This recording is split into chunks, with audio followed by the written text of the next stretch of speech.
This is Startup to Storefront. This episode is part of our continuing series centered around NFT communities. Like any other brand, creating a vibrant and engaged NFT community is no easy feat. Yet it is this trait that separates those with staying power from the ones that are only in it for the rug pull. It requires management, moderators, and members to be aligned and in constant communication. Our guest today is Lysandra Morris, founder of Nudie Community. She has built a fiercely loyal and motivated base through creative and intentional marketing, which led to selling out all 10,000 nudies in a matter of minutes.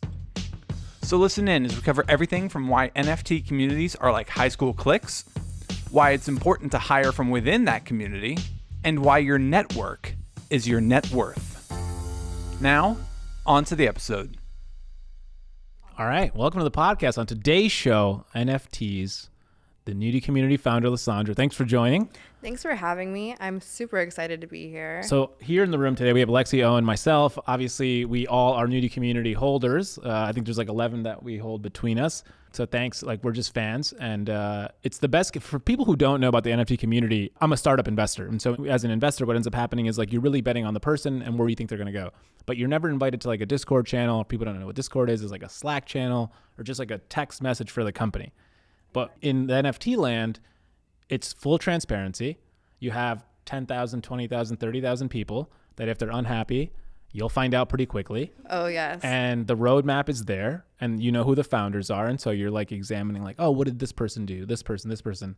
And so there's a lot of information and transparency instantly. You also realize if the project's going to flop pretty quickly, or at least the feeling of flop could happen quickly. Let's take me back to the beginning. What made you want to get into NFTs? So I actually got rugged, and that's how I got into NFTs. So Tell people what rugged means. We have entrepreneurship community, maybe new to the term. So rugged pretty much means you get the carpet pulled out from under you. You think that this project is going to be something great, and then either after mint or something happens and the rug just gets pulled. So you kind of get, I don't know. You lose your money. Yeah, you lose your money. Scam might be a word to put with it, but it just depends on the community. So I was seeing a bunch of influencers and people posting about NFTs about 8 months ago, a year ago probably now, and I was having FOMO. So I was like, you know what, I need to check this out. So I got onto Discord, and I thought Discord was only for gaming, silly me, and I got thrown into communities with 25,000 people, 50,000 people. And I was like, wow, am I the last person to know that this is going on? And I guess I wasn't. So and I didn't even know how to verify at the time, right? So I was asking questions and asking help, and I bought into these projects without really knowing what an NFT was. And then I got scammed and rugged on quite a few. And that's when I decided to do the deep dive into NFTs, figuring out what every utility is, what's a good project, what's a red flag. And that's when I decided, you know what, I want to do this because I've always been kind of a startup founder myself. So I was like, you know what, I think I can do this, but I want to do this right where people will feel comfortable buying into a project. And that's where I thought okay, I need to put the perfect team together. And Haley was one of the first people that came to mind because she is a fashion designer. She's worked for Nike, Google, Coors, Xbox, L'Oreal, My Little Pony, you name it. She's done a collaboration with it. So she's kind of a collab queen. And I just personally love where she stood for morally. She stands for body positivity. She stands for being inclusive. So that was the first stop, designer there. And then the second stop, I was looking for developers for a long time. And that's when I was scrolling on TikTok and I came across Katya, and she had a great following there and a great following on Instagram. And all the pieces kind of just aligned to make, this, women-led team. So you said you've always been a startup founder. Yeah. So can you give us a backstory on that? What have you been doing before you got into nudies? Yeah, so before nudies, at 18, I opened up my first clothing store in Laguna Beach. I forgoed going to school and things like that. I was actually a dropout. So I was like, I have no other choice but to do things that I like, and I need to make it. So it was actually very successful, but different things were happening in my life where I wanted to pivot away from kind of fashion. And that's when I went into music and arts and entertainment. And I was one of the operators of a arts and entertainment company that was just starting up. So I did everything for them on that end. And then I launched my own music career for a little bit. And then I went back to... As a singer, you would sing, or what was the... I was a rapper. A rapper. Oh, nice. Yes. Can you give us some? Oh, no. I'm too shy for that. Wow. But that's where, like, the name Lachey comes from. And also, like, my That was your... Okay, got it. Yeah. Got it. That's, like, a little tidbit there. And other than that, though, I always had a bunch of different startups. So I currently have a pet line. It's called Pure Effect Pets. I also helped with a immune booster startup. And I was also on the operation sides for a lot of companies that were going public. So I do all their marketing, things like that, influencer marketing. So I've worked with or started over 8 startups, some successful, some not. I mean, that's how just the name of the game goes. But that definitely gave me like the knowledge to really put that into NFTs to like make it and to also have that drive. So when you started in October, the 3 of you get together, was the art clear to you at the time? Or were you like, what are we going to make? What was that like, the creative process there? Yeah, so before October, like I was already starting on the foundation. And then when I brought Haley on, we had a couple different ideas. So I initially really liked the hairless cat idea. And I had a couple different mocks made up prior by different artists. But then when me and Haley got on a phone call, she wanted to do 6 different characters. And we were going to do full body because she's very big on fashion. And then the more we dove into that, we're like, all right, this might be a little too crazy for the first time go here. And then we went back to the hairless cat idea. She loves cats personally.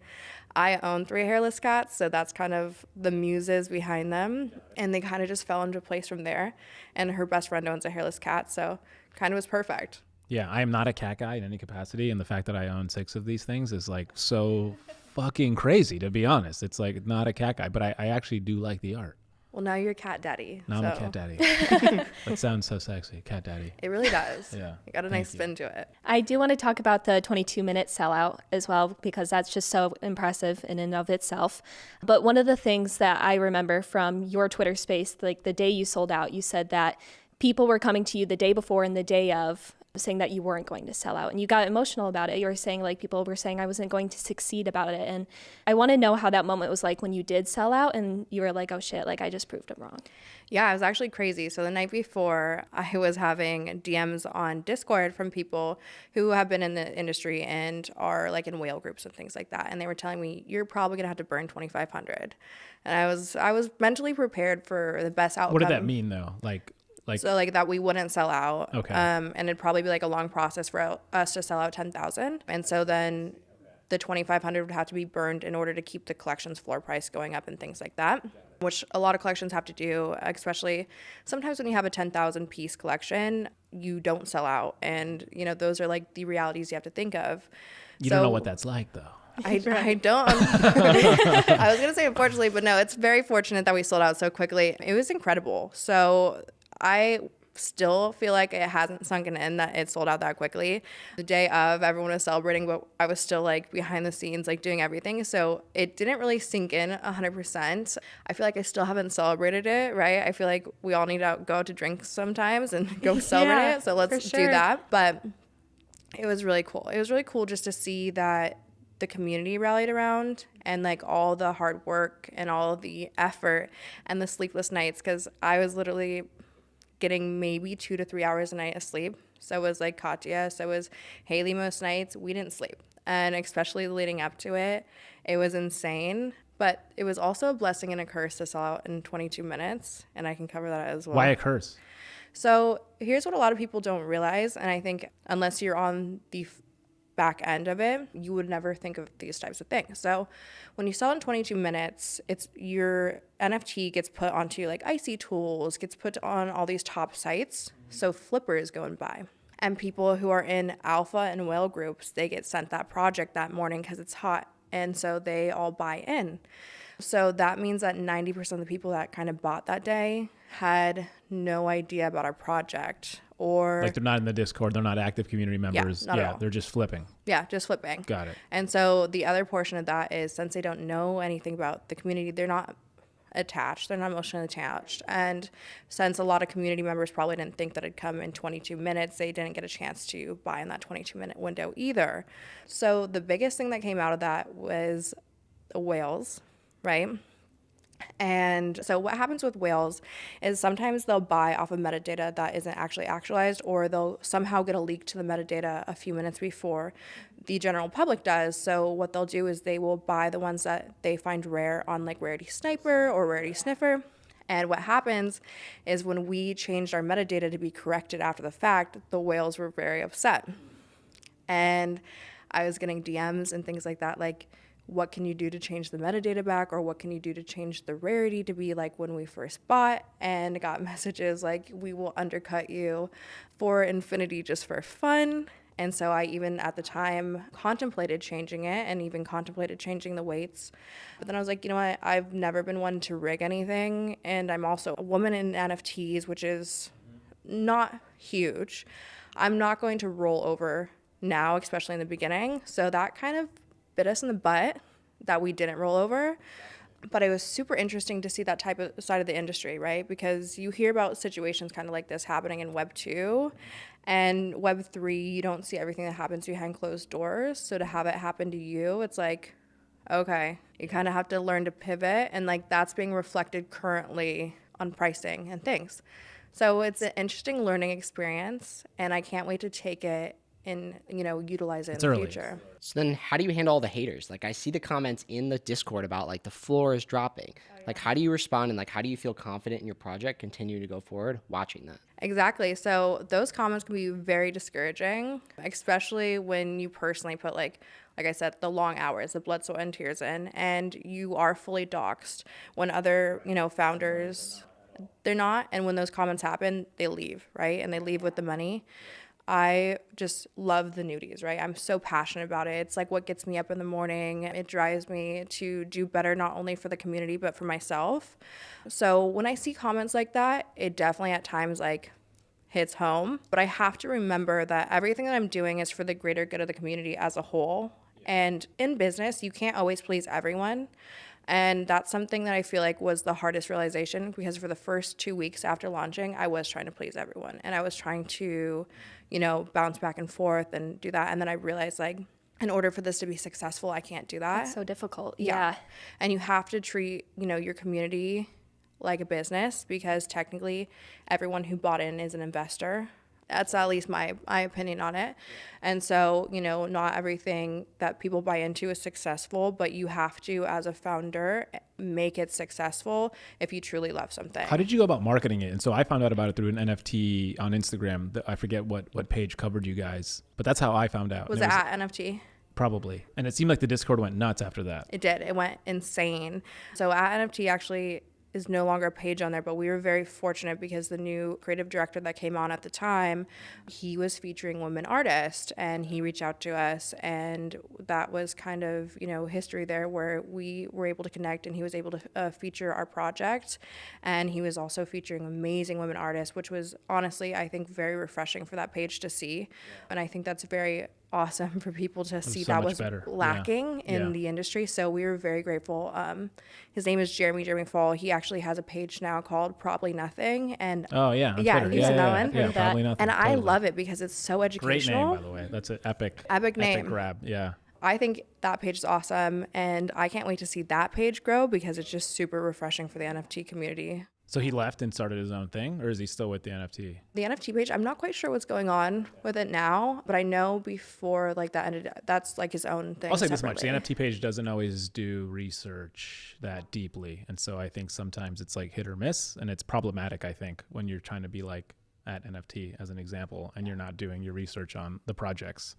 Exactly. So I feel like when people like that do take the time though to reach out to the founders and reach out to artists, like that sets apart from other people who are just, you know, willy-nilly putting anyone out there. Did you learn this all? Like, for example, like right now I'm in maybe 12, 13, 14 Discord, something like that. And so as I'm just analyzing them, startup investor. So I'm just like doing the calculus. And I'm like, the new community definitely has it right. Like you guys have moderators, you guys are active all the time. You're creating content, which I think is something people don't, at least when I compare it to the other Discords, they don't do. And so you're creating community, you're creating content for the community to share. The Twitter raids are part of that, but it's like creative content. And so it's fun and it's new. Whereas on the other channels I'm in, it doesn't exist. And so is that something that you learned, or is that something that you were like, this is intuitively feels right? A mix. So before even starting our own Discord, I probably was a member of over like 90 Discords? Yeah, and I would go through them daily and like learn from them and like learn certain layouts that I liked, and also just kind of learn certain wordings for like the channels and stuff, and also watching like, you know, the different conversations being had. And I was also buying into some at the time too, but not obviously all 90. So the whole content part I think was really cool because it's kind of mixing Web 2 into Web 3, but in a different way, right? Because Web 2, you know, you want to put out good content. And I feel like for Web 3 at the time when we started, it kind of like wasn't there. So like making custom nudies for people, doing raids, I feel like people weren't necessarily doing that. Right. Especially on the Which is TikTok so dope, by the way. aspect. So smart. For sure. I've So never smart. seen that. And honestly, I have to give a lot of props to Haley there, because sometimes like the day of, I'll be like, we need a Justin Bieber one. Like, can you do this? He just bought a Bored Ape. And she's like, okay, I got you. And then here she is, like adding the tattoos even on the neck. And the Serena Williams one we did for the Girls and Women's in Sport Day, incredible. Like, she matched the necklaces. She had, you know, the whole outfit, even like the stripes, everything down to a T. She crushes it. So when I'm checking out NFT communities, like seeing the founders' docs is like a huge green flag. So I'm like, oh, there's accountability. They got skin in the game. Now the flip side is, you were talking earlier about how like some people are mad about the rarity and like the drop and things like that. Have you seen any negative consequences by being docked, where people like try to connect with you in real life or anything like that? Not necessarily negative. So I've actually had a lot of positive feedback when people have met me in real life, and I haven't really had anything negative no matter like what the situation is, which is lucky. But I know on the flip side, like if it was a whole different situation, and I feel like if we didn't build such a great community, then who knows what could have happened, because I hear things like every day from certain people that have docs themselves. So I think I'm very fortunate that the community is how it is. And I kind of always wanted from day one everyone to be super respectful of each other. And there's always going to be futters and things like that. But the whole baseline was our community. If you're coming in, you kind of need to be respectful. And if you're not going to be respectful, we either have to put you on timeout or something like that. Let's talk about the roadmap. And so how did you guys go about that decision? Yeah, so the main thing I wanted a community to be DAO based. So the initial roadmap was kind of some giveaways and things like that. But after the sellout was when I wanted to transfer into DAO, you know, having our DAO up and having voting. And I wanted that because I wanted everyone to kind of feel invested in decisions. Obviously, I wouldn't put things so in front of people that weren't able to be accomplished or just buzzwords for fun. I always have to like research things and like make sure the team or add more members on, like team members on, before we accomplish certain things. So our first DAO vote was merging into the metaverse. Yeah, how many people voted, like percentage wise? I'll have to double check, but I believe it was over 700 people voted. Okay. Which is good, but it also shows you, right? There's Yeah. like the core community members. Right. And then there's the people who like either have it, like set it and forget it, or the flippers in it. So it was really cool to do that. But the base, you know, roadmap, we've pretty much accomplished everything. We actually have some billboard campaigns that didn't get approved, like the New York Times Square He one. won. I was the winner of the billboard. Oh, were you really? He Yeah, was. yeah. Yeah. That's crazy. So I'd love to crazy? hear like what ended up going down. Like you guys got it and then it didn't work, because I know like For people who nudies- don't know, just describe it. So for people who don't know, part of the roadmap is we were going to get a billboard in Times Square to promote the community. So we had a competition where we all could submit designs to design the billboard. But the catch is that we can't have nudies on a billboard in Times Square, despite like that is the name of Like the the word community. is a no-no? The word is a no-no. Dumb. So what happens from there? Like what's the next step? Yeah, so actually, the alternative route is, I know you guys see like in LA here in New York, there's posters flooded throughout the city, hundreds of them. So that's the route we're going to go next. We're going to paste up 1,000, and the vote's probably going to be whether people want to see it in LA or New York, because it's pretty much the same pricing. LA, let's go. Gotta go LA. LA, Right? for Let's go with sure. LA. I kind of like LA No-brainer. because, you know, It's also I not gotta- snowing, so the posters won't get ruined. That's true. And Yeah. a lot of them stay up ROI. for a while, you know. Sometimes they say like they won't even get plastered over for like 3 months, you know, for some, and that's exciting that you could be up for that long. Yeah. So is it going to be the same art?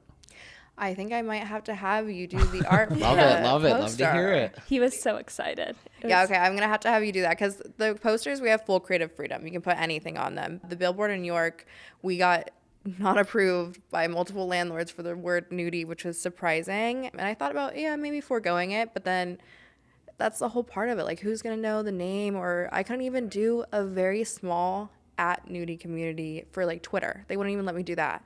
And they were even kind of being picky about the scan code to pull up to certain things. So I was like, okay, it's not going to work out. What I love about what you're doing too is that you're also like hiring people from the community. Like you're hiring people from the Discord. And so Yeah. where did, like, genius idea, by the way, like that's so good. You just hired 2 people? I right? did, yeah. Okay. So we just hired 2 community managers, and one of them was actually directly somebody that was from the Discord there and the community, which is super cool because they give the community's perspective, right? So they're people that I noticed were very active, and she would come onto Twitter Spaces and she would participate and also be there during the day in the Discord. So she was kind of a perfect fit, and she also, you know, has already related to the community. She's, you know, been in talks of like where their concerns is or questions are or comments. So it's kind of like a perfect integration there. And then going forward, I want to hire as many people from the community first as possible because we put up a hiring nudies page. And after going through it, you realize how many talented people lie within your community, which is absolutely incredible. So if I can hire within there, like, why not? You know? Yeah, that's why you're here right now. In Right? fact. Yeah. So many cool people, so many fans. And you guys are absolutely incredible. Like, Thank you.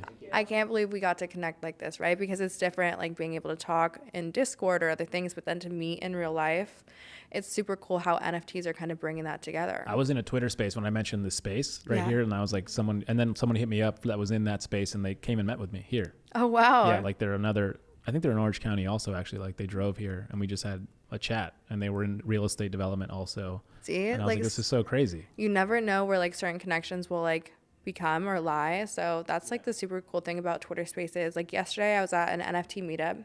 You guys should go. They have it every Thursday at the coffee shop here in Venice Beach, and it's part of the Crypto Venetians community. And then they also every single week do like a art gallery after, and also like an alpha educational thing. So it's super cool to go to those because, you know, there's normally like 40 to 50 people that show up every week, and everyone, you know, is either you've met them before somehow on a Twitter space, or, you know, just meeting them for the first time in real life. And it's just really cool to see these in real life events go down too. Yeah. What's like your biggest hope that happens between now and let's say May for the nudie community? For the nudie community, I have a lot of cool things coming. So Drop it. Let's go. Let's drop it. Let's drop it. So we have had a companion collection, Oh. and I'll give a little bit of like okay. little bit of a secret. So there was something that was in the original promo banner, right? A character in there, and they did not get added to the collection. So we are utilizing them in a different way for the companion collection. So that's going to be really exciting. And what I want to integrate is if you own a companion and if you own a nudie, you'll be able to breed them. Oh, No way. wow. I'm in. Yeah, for sure. That's so exciting. So I think people will be really exciting for that. And then me and Haley, after, you know, this week or even this month, it's been absolutely insane how many rugs that are happening, even like the day before mint, things that are coming out. We've always kind of had an idea of like what the future of NFTs would look like, and we want to be involved in it long term, not only with the nudies, like the nudies is going to be here to stay, but we came together, me and Haley, and decided to make a lab. So it's called the Outlier Labs, because as you know, like outlier is somebody who's like detached from the rest, and that's kind of fits with decentralization, right? You're detached from the rest. And also we wanted to be different than everyone that's rugging everyone. So I'm going to be, you know, the president of it. We have Haley, who's going to be the creative director. And then I brought in people from real life business world. So I have a CFO who's actually a CEO of a public company. And then I brought in a bunch of lawyers to be the advisors, and I have a bunch of other cool people on the software side for advisors. So we'll put like some more drops and tidbits about that soon, but it's really cool because you'll be able to buy anything from this lab or invest in anything from this lab and know you're not going to get rugged. Like, these are people that sit on SEC, you know, approved public companies. They're not going to rug you. You know, we have a project already out that, you know, we've showed that so far, you know, we've been somebody to trust, and we want to continue on that trust with the nudie community. And This is a real issue. You're really trying to solve the rugging issue.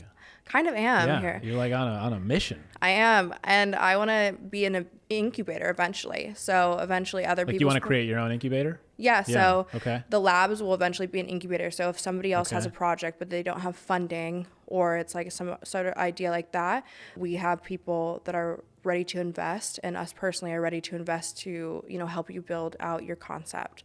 And everyone's going to be, you know, The fully Y vetted, Combinator fully of docked. NFT land. That's so That's fascinating. incredible. And the nudies will always kind of be a skeleton key. So if you own a nudie, then you're always going to have access to whitelist spots or discounts or certain things like that for anything that would come out of the lab.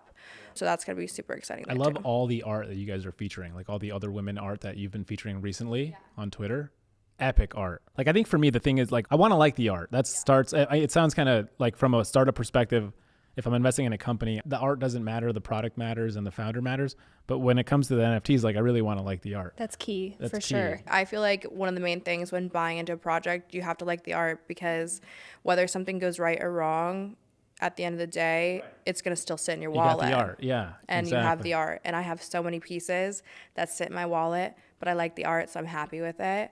And you also have to be, very careful about the team and the roadmap and things like that. You always have to do your own research and never like buy out of FOMO. Like, I've made that mistake. I'm sure maybe some of us in this room have made that mistake, right? So art is very important. And so that's why we also want to highlight other female artists, like you said. And we have 4 artists that are, women in NFTs, and some that are coming new into the NFT world who are featured in our airdrop of all different sizes. So some have only following size of like 500 to 600 people, and some have 20,000, and just bringing together 4 different art styles to airdrop to the community. And we want to continue going with that and, spotlighting women. So every Wednesday we're buying a piece from a women-led community or women artists and giving it back to the community, and then doing a lot of like women-led community whitelist spots to everyone. So that's just something I feel like we can give back because we currently have the platform to do so. And so why not utilize it for good? And one of the things I said when we sold out was the sellout was not just for like me or the team, it was for all of women in NFTs, because we only make up 16% of the artists and 5% of the sales. And for me, that is way too low. And so to have that happen so quickly and to sell out and to do that as a woman in the space,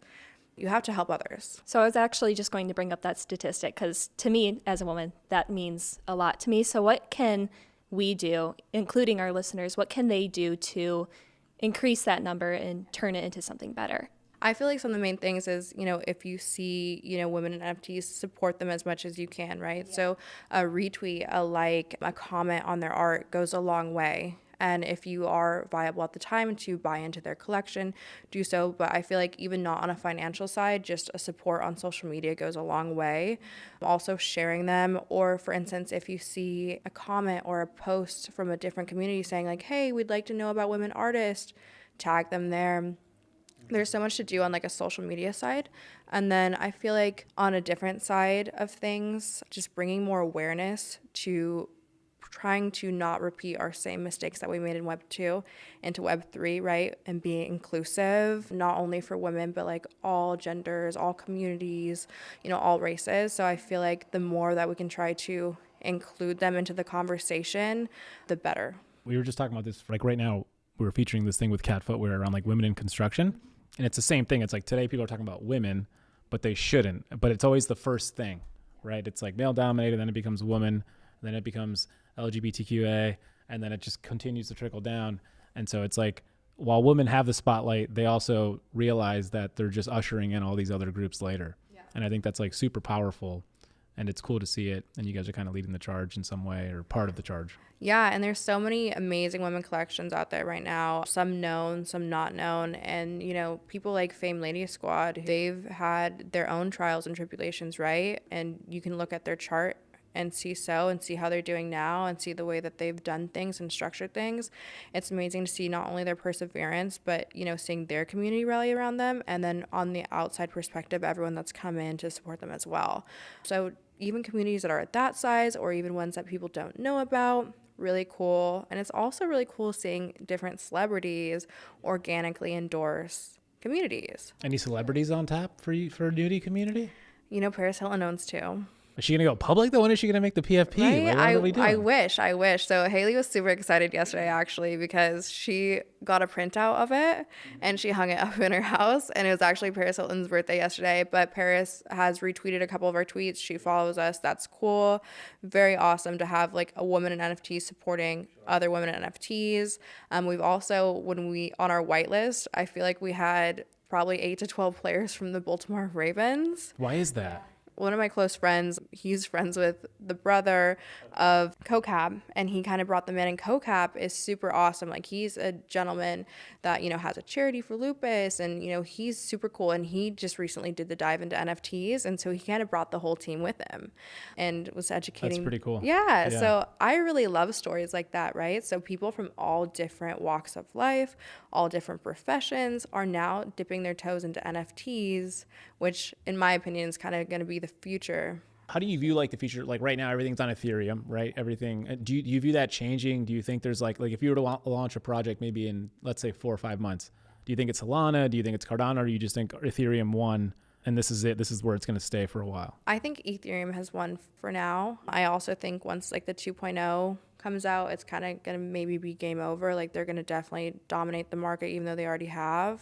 I think that there's going to be, you know, some altcoins and stuff like that, or Solana, that, you know, is definitely going to be a front runner for people who like that platform. And I think that a lot of people currently are sleeping on Solana, myself included, because I know some people that just only buy Solana projects, or they're now dipping into Solana and they're going crazy over there and they're doing very well.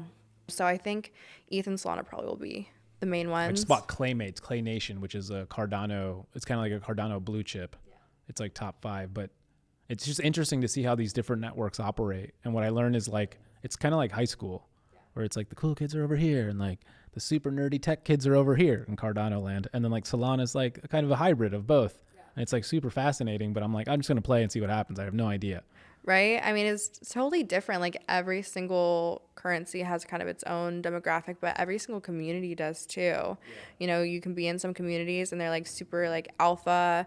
You can be in some that like are super tech. You can be in some that are like super like a mix of everyone. So it's just super interesting. And I feel like as more celebrities come in and as more big brands come into the space, I'm more curious to see where that's going to take it, because I think when that happens, it's going to be the real boom. And right now we're kind of at the infancy state. So to see where this is going to grow to, going to be really cool, right? Like, yeah, car note, prenups, house titles, you never know what could be next in NFTs. And I think it's really cool that art was the front runner. Because in my opinion, it gave people an easy way in to understand, you know, the blockchain, or, you know, to understand how NFTs worked. So it was kind of easier and more digestible before coming in with like the serious stuff, which it could definitely be used in all different ways going forward, especially like in law and stuff. So I'm excited to see that in the future as well. So for people who do want to start their own NFT community, if they choose to do either Twitter Spaces or Discord, what's the best way for people to connect with that audience? Like, what do you recommend for them to get more involved in? Because you do a lot of Twitter Spaces and you're active in Discord as well, which is both great. But what have you found brings in the most engagement and connects with people the most? I would say Twitter Spaces. Like, if you're going to make an NFT community, or even right now, any sort of community, I would highly suggest Twitter Spaces. I wish that I would have hopped on it like a month sooner, like when I first launched the Discord, because I was kind of like, oh, not a big deal. No, when I dove in, it's a big deal. There's, you know, hundreds of people in rooms, even thousands of people in rooms at times, and you can literally connect with anyone that likes similar interests. So 100% do Twitter Spaces. And even if you're not opening up your own, go into others, because the biggest thing that I've probably said so far too when people ask is, I believe your network is your net worth in NFTs and in, you know, Web3. So it's all about who you can align yourself with and also who you can meet. And that's what really benefits you at the end of the day, is those, you know, connections that you make. One thing Diego always talks about is like, once you change your profile picture on Twitter to whatever NFT community, seeing how many people follow you on Twitter in like such a short span of time is like an easy way to measure like how loyal and like dedicated that community is. And like the nudie community was like insane. In like 24 hours, like hundreds of followers. Like, whoa. I mean, it's insane. Like, it must surprise you, I imagine, how quickly it happened, right? Oh yeah, it was very quick. Beginning this, right, I was like, oh, we need to get certain numbers, we need to do certain things, like I need to have like a super hype community before launching. And then we totally pivoted towards, no, it needs to be organic. And then seeing how when we switched to being organic, those things that I originally wanted came into place naturally was absolutely incredible. So that's the biggest thing too, is like if you are going to start an NFT community, don't do paid promotions, don't do shilling, don't do things like that. Just grind it out. People see through it too. Like that's the yeah. thing that bothers me. It's like it's so abundantly obvious what you're doing. Oh yeah, Right. That's so and important. it like you lose so much loyalty that now you have to crawl back from. yeah. Right. Like even if you were like, oh, let's just try this, see what happens. It's like, no, you're in -10. Now you got to do 14 things to get back. Right. So people like you. Anything we should know? Anything you want to like tease up maybe, or anything we missed and didn't ask you? Okay, we do have a really exciting collection launching, but I'm not going to share too many details about it. But Haley's on board with it, and it's actually going to be a 3D collection. It's not connected to the nudies, but like I said, nudies will be like a skeleton key that will always have whitelist spots. And what we're going to be doing is we're going to do really big billboard campaigns here in LA. We're going to wrap some buildings. We're going to actually have an in real life pop-up store for it, where we're hoping to do like a live mint for some people there as well. And we're even ordering custom physical goods in. So we want to sell the physical goods that will go along with the collection. We should get like a 10-foot sculpture of a nudie We really should. and just like place it. right there. And I really want one. Like I legitimately, like that corner to me says, bring a big piece of art. Yeah. That's You one need of something. one, super unique. I don't even like cats. I can't even believe I'm saying this. Like it's really that crazy. I'm like not a cat guy. Like I'm allergic, Oh, okay. but not to nudies. Not to nudies. Yeah, You know, which is so they're crazy. they're digital. They're not physical. You don't have to touch them. You know, you don't have to feed them or scoop their litter box. So it's perfect. Anything interesting that you learned, like in terms of who purchased, like what countries may have been involved that you would have thought, like, what the heck is this country doing here? But they're in. Oh, there's a lot of countries that you'd be surprised, you know, like there's a lot of people from China that came in. There's a lot of people from like Brazil, Argentina, Germany, all over that you'd never kind of expect. But then you're like, oh, wait, this is a global market. So, but when I was dealing with my own startups, you normally focus on like US Totally. or Plant your flag somewhere local. yeah, or local. So this is totally a whole different animal than a lot of things that I've done. And I want to say that this is probably the most successful thing I've done just based off of Kudos to everything. you. Crushing it. Thank you. I want to switch gears though. I know a lot of like the pressure is probably felt on you, right? Oh, So yeah. you're doing this. There's 3 of you, the founders, blah, blah, blah. At the end of the day, the community has a real responsibility to make the project successful too, right? Yeah. And so from your perspective, like pure empowerment mode, what can the community do to like take this project to the next level? You know what I'm saying? Yeah. Because they have a real power really outside of do. the voting.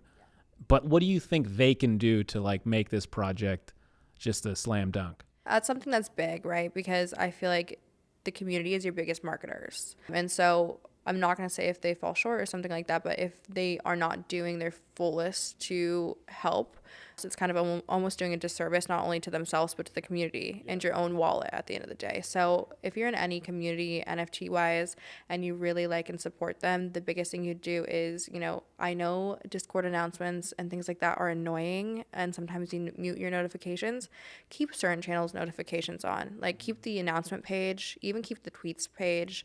Whenever you see a tweet that they put out, you know, retweet it, like it, quote retweet it. Every single time you see an Instagram thing, like it. If you can, put it on your story. If you don't want to, aesthetically, I get it. Don't have to. Put a comment. If I say buck it, do it. Right? Yeah, Be just go for shameless it. about it. I I'm say- an investor in Ouroboros. I'm sitting right here on purpose. Oh, I love it. Delicious water in the By the game. way, shameless plug, best water in the game. So Yeah. good.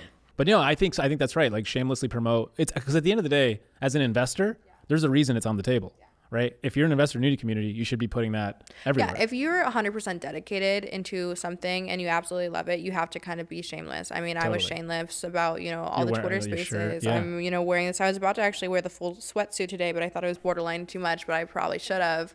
You know, if you really believe in something, you have to like go full force into it. And if momentum dies on certain things like that, like if retweets go down or likes go down, that ultimately can be changed by just the community coming forth. Or even if there's a Twitter space, if you can pop in for 5 minutes, little things like that. Or, you know, wearing your PFP. If you see a TikTok, like, save, send it to somebody because the algorithm sees that. So you kind of have to do the most if you want to see You got to it go as pet far. the algorithm. You have to, especially like Twitter and things. Takes a lot of work. It does, and being like consistent with it too. One thing that I think is super cool about the community is you guys have a VR app, so you can see your nudies in real life. How did you guys get the idea to do that, and like what made you decide to launch the app even before the mint? Yeah, so the biggest thing is I wanted to have a utility before mint. So I was looking into different developers at the time that could do that. So I hired somebody to make the app for me, which was super awesome. And they were able to whip it out within like a couple weeks, but then approval time was a couple weeks too. But I knew I wanted to have it out before mint. So to have that out was absolutely incredible. I'm not going to like shame other communities or anything like that, but if you don't have some sort of utility out before mint and you have all these big plans ahead, you really can. It's not like it's going to cost you an arm and a leg. You can do things that don't cost a lot of money. For instance, like our VR hangout, which was made on VR chat. That didn't cost a lot of money to build out. Technically, you could have a build out on VR chat for under $1,000 if you'd like to, or you could physically build it out yourself. You know, the app, different story, but still there's so many ways that you can find different people or even connect with different people before your things launch to have some sort of utility. And I think it's important, especially if you're going to be here, you know, taking people's money, I guess, in a sense, right, to help, you know, the future of the community. It's only kind of right to try to put your best efforts in or to have some utility beforehand. And I'm really hoping going forward, more communities will have a utility out before launch. Yeah. Well, listen, thank you for coming on the podcast. Thanks Tell for everyone where they having can me. buy and should buy a nudie. I mean, you can find your nudies on OpenSeas, and it's Nudie Community Official. So what you can see to make sure you're on the right page is that it will have our Twitter link to it, and it will have a check mark next to that. And then if you want to be ultra safe, which I always suggest, you can go onto our Twitter. And on our Twitter or even on our Instagram, which is at Nudie Community, we always have a link tree in the bios, and that has all the official links. So make sure you're not getting scammed out there. And on our Discord, we have an official link page as well. Thank you for coming on the podcast. Yeah, Thanks for you. having you. me. It was so much fun. That was our conversation with Lysandra Morris, founder of Nudie Community. We know there's a lot of interest in NFTs right now, and our goal is to inform and offer insight as we shift to Web3. Since you've made it this far, I'm guessing you enjoy our show, so consider subscribing if you're not already, or better yet, leaving us a review on Apple or Spotify. It's one of the best and easiest ways you can support us. We are at Startup Storefront on every social media platform except Twitter, where you can find us at STS Podcast LA. The Startup Storefront team consists of Diego Torres Palma, Natalia Cappellini, Lexi Jameson, Owen Cappellini, and me, Nick Conrad. Our music is by Double Touch. Thank you for listening, and we'll see you next time.